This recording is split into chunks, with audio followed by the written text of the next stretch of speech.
As you can see here, we have the Apple Watch Ultra 3 in-house, and it comes in this nice grayish material here, kind of colorway on top. And if you're familiar with the Ultra 2, this unboxing experience probably looks very familiar.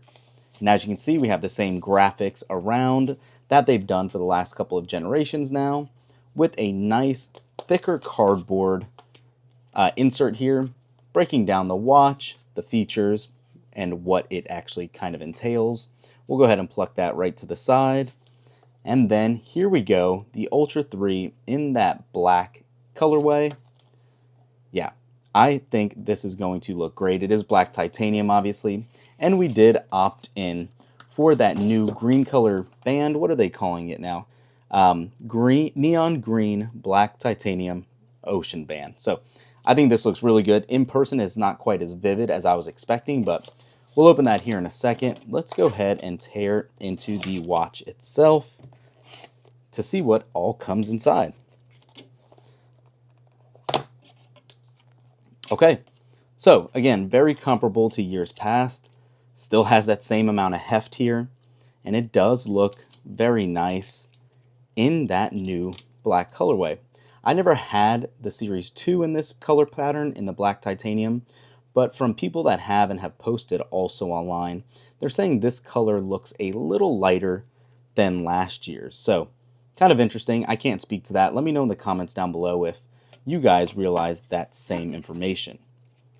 Then you can see latitude and longitude directions here for where Apple is in Cali.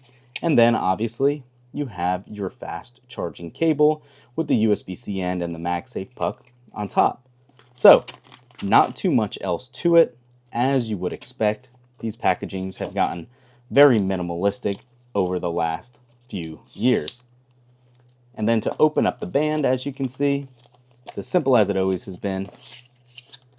We're going to be able to just pull that right out, have a little bit of reading material there, and then you have your top and bottom for the buckle. So, as always, you're just going to gently want to slide this in. It'll clip. We'll do the same to the bottom here. And there we go. I definitely actually like this color combination very much. I think it looks really good. Orange action button on the side still. Highlighted accent button on the side as well for the cellular.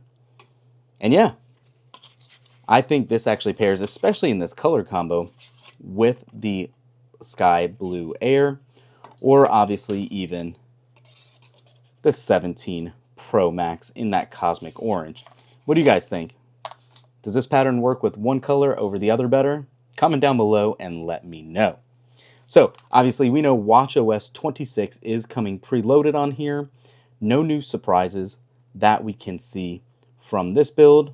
Again, unsurprisingly, all the features here on the minor change are a slightly larger display, simply because they were able to trim the bezels. You do have all of the Series 10 features here, so you have a better always-on display that can show seconds now, and a little better satellite GPS connections, 5G, and those items like that. Aside from that, there's not much else to it. It is somewhat of a more minor upgrade than Apple was really selling it, but still like it. It was time to update. Our battery health was down to 89% by the time we traded in our Ultra 2, so I'm happy to be back to 100 now. But that's it for this one, guys. Thanks for watching. We will catch you in the next one. Peace.